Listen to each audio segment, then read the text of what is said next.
Bienvenue à toi dans cette vidéo dans laquelle on va voir comment paramétrer notre compte System.io. Donc pour ça, on se rend directement sur notre compte. Donc je t'invite à te connecter si tu n'es pas encore connecté. On va aller directement dans paramètres du profil et ensuite on va faire les paramètres un à un et on va justement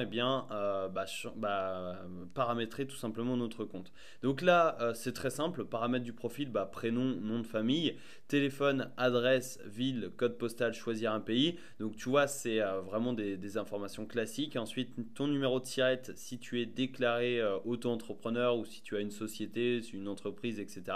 Type de client particulier, entreprise. Donc si tu es une entreprise, tu mets ton nom d'entreprise, ton numéro de TVA intracommunautaire. Et si tu es particulier ou auto-entrepreneur, eh bien tu peux laisser comme ça. Et tu mets ton numéro de SIRET, tu cliques sur enregistrer et on passe à la suite parce que voilà, je ne vais pas m'éterniser sur ces paramètres, c'est très basique. Et paramètres du compte, donc ici on va changer notre sous-domaine. Le sous-domaine, comme je t'ai précisé dans la présentation des fonctionnalités de System.io, le sous-domaine c'est tout simplement l'URL qui sera indiqué ce sera le lien en fait vers tes pages de capture. Donc vers tes pages de vente, vers tes pages, etc. etc. Donc tu peux voir https://formation-systemio parce que ça c'est le nom de l'adresse email que j'ai utilisé pour m'inscrire à System.io. Donc c'était formation.systemio@gmail.com. Là tu peux voir System.io, ça reprend mon adresse email formation-systemio.system.io. Donc en fait ici tu peux mettre par exemple ton nom, ton prénom .system.io ou si tu as un nom de site internet, si tu as un nom d'entreprise, etc., tu mets ton nom juste ici pour avoir ton sous-domaine ou bien tu peux laisser si par exemple tu utilises ton nom, prénom pour ton adresse email, tu peux utiliser. Enfin, ça, c'est à toi de voir. Langue du compte, time zone, on va laisser ça comme ça. Favicon, alors c'est quoi un favicon?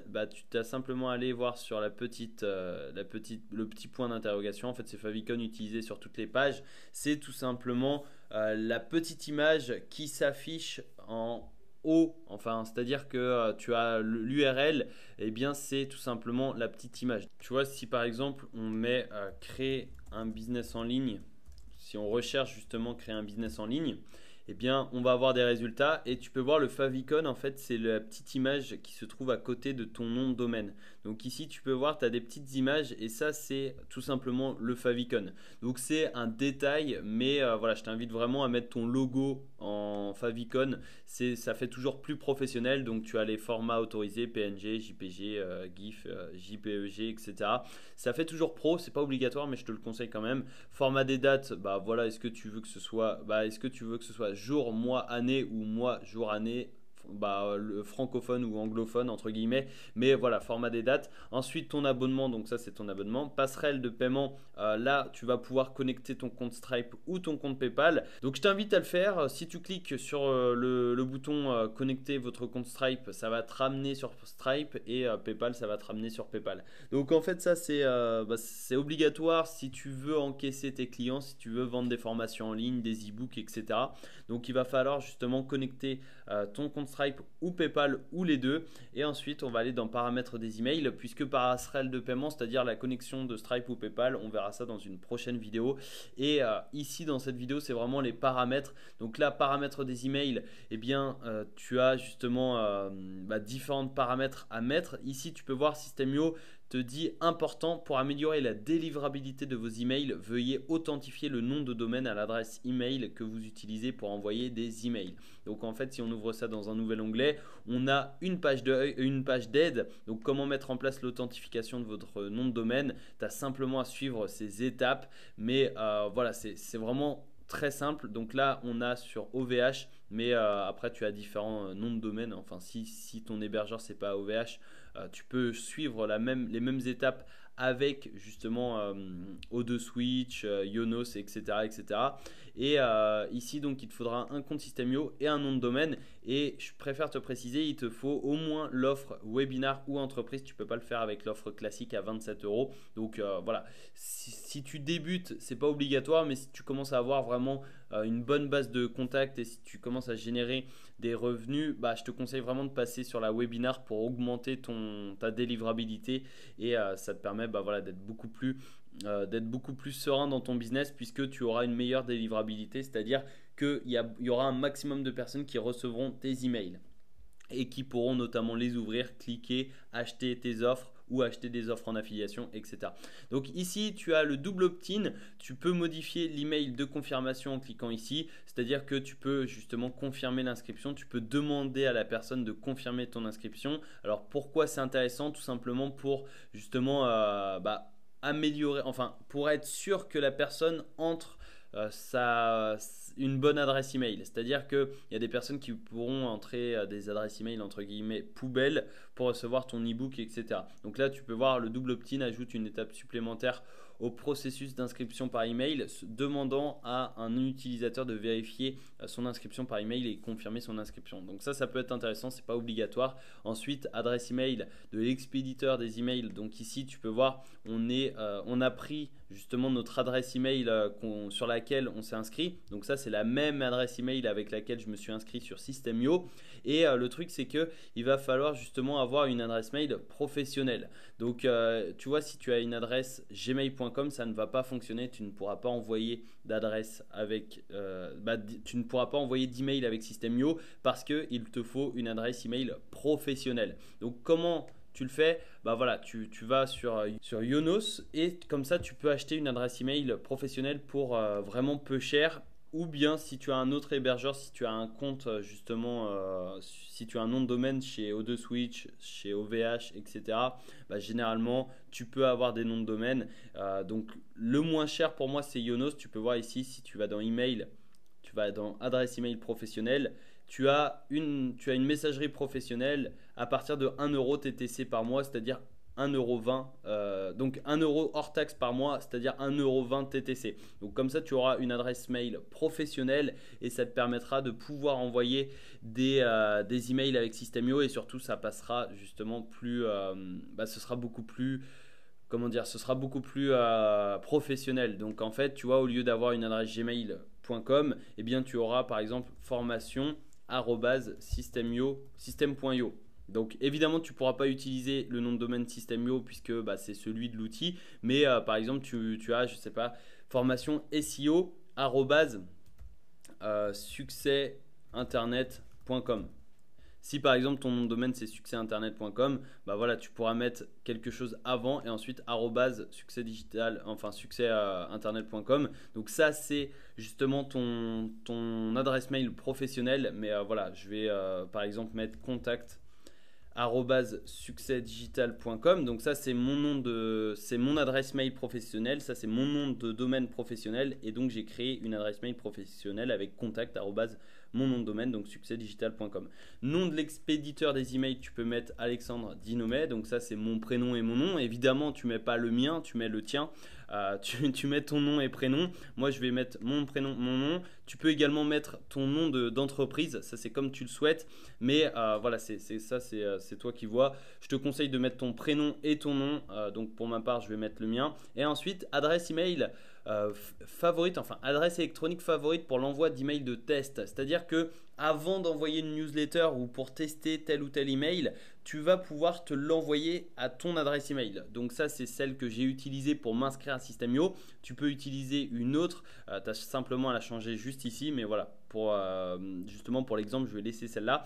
Et ici, envoyer automatiquement un email de test après chaque sauvegarde d'une newsletter. Donc ça, c'est pour être sûr que la police, ça correspond, les couleurs, ça correspond, que les liens fonctionnent. C'est également pour vérifier la mise en page justement de tes emails. Et ensuite, tu peux mettre un pied de page par défaut pour tous tes emails. C'est-à-dire que tu peux mettre ton nom, prénom, tu peux mettre ton adresse, ton URL vers ton blog, donc le lien vers ton blog, le lien vers tes réseaux sociaux, etc., etc. Donc tu peux le mettre ici et tu peux afficher ton lien affilié ou non à la fin de chaque email. Donc je te conseille de le laisser cocher puisque comme ça, ce sera marqué envoyé avec System.io et si quelqu'un clique sur System.io et s'inscrit, eh bien ce sera ton lien d'affilié et tu seras susceptible de toucher des commissions d'affiliation. Donc lien d'inscription, tu peux laisser se désabonner ou tu peux mettre cliquer ici pour vous désabonner par exemple. Et clé API SendGrid, eh bien c'est tout simplement une clé d'API pour connecter SendGrid à System.io. Donc SendGrid, c'est un autorépondeur. ça a des avantages, des inconvénients, mais si tu commences, ça ne sert pas à grand chose puisque ça te demandera un autre abonnement. Donc, pour t'inscrire à SendGrid, c'est payant, c'est un autorépondeur, mais voilà, c'est. Sachant que justement System.io utilise SendGrid pour son autorépondeur, bah voilà, c'est pas forcément obligatoire, mais si tu as un business qui tourne bien, je te conseille de prendre un abonnement SendGrid pour améliorer une nouvelle fois la délivrabilité de tes emails. Mais en soi, System.io a une bonne délivrabilité si tu fais pas n'importe quoi, si tu respectes justement les consignes et les règles, voilà, ça suffit largement. Donc ici, tu as le lien des inscriptions, je te conseille de le personnaliser et ensuite tu as donc enregistrer, tu vas donc enregistrer les paramètres des emails, paramètres des sites membres. Alors le site membre, c'est les formations en ligne. Tu peux mettre la photo du formateur, donc ta photo ou celle du formateur. Tu peux mettre le nom, prénom et nom du formateur et également une courte biographie. Donc t'expliques pourquoi tu as créé cette formation, pourquoi tu t'es lancé, etc., etc. Et tu peux enregistrer l'activité des étudiants en cochant cette case. C'est-à-dire que tu pourras savoir si tel ou tel étudiant a fini sa formation, etc., etc. Donc ça peut être intéressant. Et ensuite, tu cliques sur enregistrer. Après, paramètres des pages de paiement. Donc ça, c'est les conditions générales de vente. Alors, je ne vais pas m'éterniser, mais en gros, tu as déjà tu as des conditions générales de vente prédéfinies dans System.io. Tu as simplement à remplacer donc le nom de la société ici, ici, ici, etc. Tu peux bien évidemment ajouter des articles, etc. Donc voilà, je ne vais pas m'éterniser sur ça, mais après, tu peux ne pas facturer la TVA au client lors de la vente des produits. Donc si tu es auto-entrepreneur et que tu ne factures pas la TVA, je te conseille de cocher cette case puisque bah voilà, c'est comme ça tu ne vas pas facturer la TVA et pour ta comptabilité, ce sera beaucoup plus simple. Devise par défaut, bah, l'euro, dollar, couronne danoise, enfin dollar australien, canadien, ça dépend de ton pays, ça dépend dans quelle devise tu factures tes clients. Et après, code HTML par défaut dans les pieds de page de toutes les pages de paiement. Bon, ça c'est du code, je ne vais pas rentrer dans le détail, ça ne sert à rien si tu débutes surtout. Mais ensuite, paramètres du programme d'affiliation. Donc là, en fait, tu vas pouvoir paramétrer le programme d'affiliation par défaut. Donc commission par défaut, est-ce que tu veux donner 40% ou bien 20%, 30%, 50%, 60% sur tes produits? Donc ça peut être des produits physiques ou virtuels, ça peut être des e-books, des formations en ligne, etc. Montant minimum pour le versement des commissions d'affiliation. Donc est-ce que tu veux mettre un montant minimum pour le versement des commissions? Donc par exemple, tu vois 30 euros, c'est-à-dire que tes affiliés devront faire au moins 30 euros de commission avant que tu payes leur commission. Délai de paiement par défaut, donc 30 jours, ça c'est par défaut. Ça dépend, si tu mets une garantie satisfait ou remboursé de 30 jours, bah, je te conseille de mettre 30 jours. C'est-à-dire que tu auras justement un délai de paiement pour les commissions aux affiliés. Donc si par exemple au bout de 15 jours, enfin 15 jours après ton paiement, ton client te demande justement un remboursement et que tu as déjà payé les commissions aux affiliés, bah, ça peut te poser problème et tu vas perdre de l'argent. Donc je te conseille de mettre ici le même délai que les garanties satisfaites ou remboursées. Si tu mets une garantie satisfait ou remboursée de 60 jours, bah là tu vas mettre 60 jours. Donc ça te permet d'être sûr que tu ne vas pas verser des commissions d'affiliation avant que la avant que la garantie de satisfait ou remboursé soit terminée. Comme ça te permet d'être sûr d'avoir de l'argent avant de payer les commissions.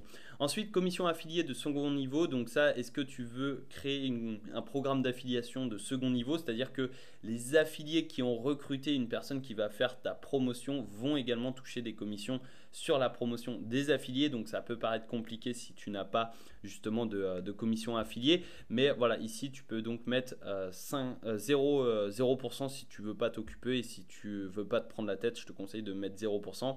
Et ensuite, tu peux créer des liens d'affiliation utilisant des pages externes à System.io. Tu as simplement à cliquer sur créer et tu peux connecter ton compte TransferWise. Donc une nouvelle fois, je ne vais pas rentrer dans le détail non plus. Tu as une page donc dans Aide, tu as une page d'aide pour connecter ton compte TransferWise et ça te permet en fait de payer tes commissions en automatique. Donc si tu as de l'argent sur ton compte TransferWise, eh bien tu as tout simplement à connecter ton compte pour payer tes affiliés en automatique. Et ensuite on va continuer. Donc là tu vois nom de domaine personnalisé, ça c'est le sous-domaine donc qui se termine par .system.io. Après, si je veux ajouter un nom de domaine personnalisé, il va falloir choisir un nouveau plan, soit l'offre à 47 euros ou 97 euros. Et ensuite, paramètres affiliés. Donc ça, c'est pour si tu souhaites justement faire la promotion de System.io. Donc dans le tableau de bord affilié, tu as ton lien d'affilié pour faire la promotion de System.io.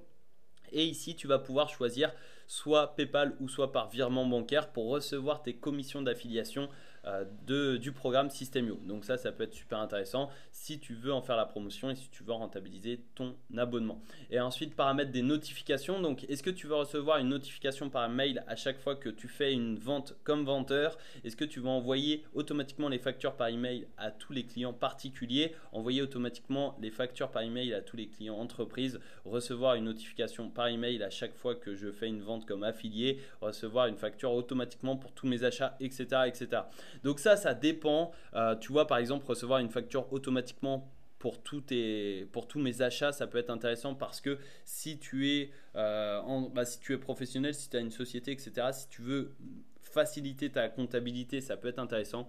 Et après, recevoir une notification quand tu fais une vente comme vendeur, c'est toujours encourageant, surtout au début, et etc. etc. Donc, tu as simplement à décocher les cases et tu cliques sur enregistrer. Et là, tu as paramétré justement ton compte. Ici, tu peux changer la langue, français, anglais, espagnol. Et ici, eh bien, tu as donc paramétré ton compte. Et si tu ne sais pas faire telle ou telle chose, eh bien, je t'invite à aller dans la page d'aide juste ici, et ensuite tu as simplement, par exemple, tu mets transfert Wise et là tu vois comment connecter son compte transfert et ici tu as justement comment faire, tu as les liens à suivre, etc. etc. Donc ça c'est très simple, ça te permet de faciliter les choses et surtout tu as donc le tableau de bord, tu as ton compte System.io qui est paramétré et je te donne rendez-vous dans la prochaine vidéo dans laquelle on va commencer à rentrer dans le concret et je vais t'expliquer certaines choses qui sont très importantes pour bien utiliser System.io. Donc à tout de suite en vidéo.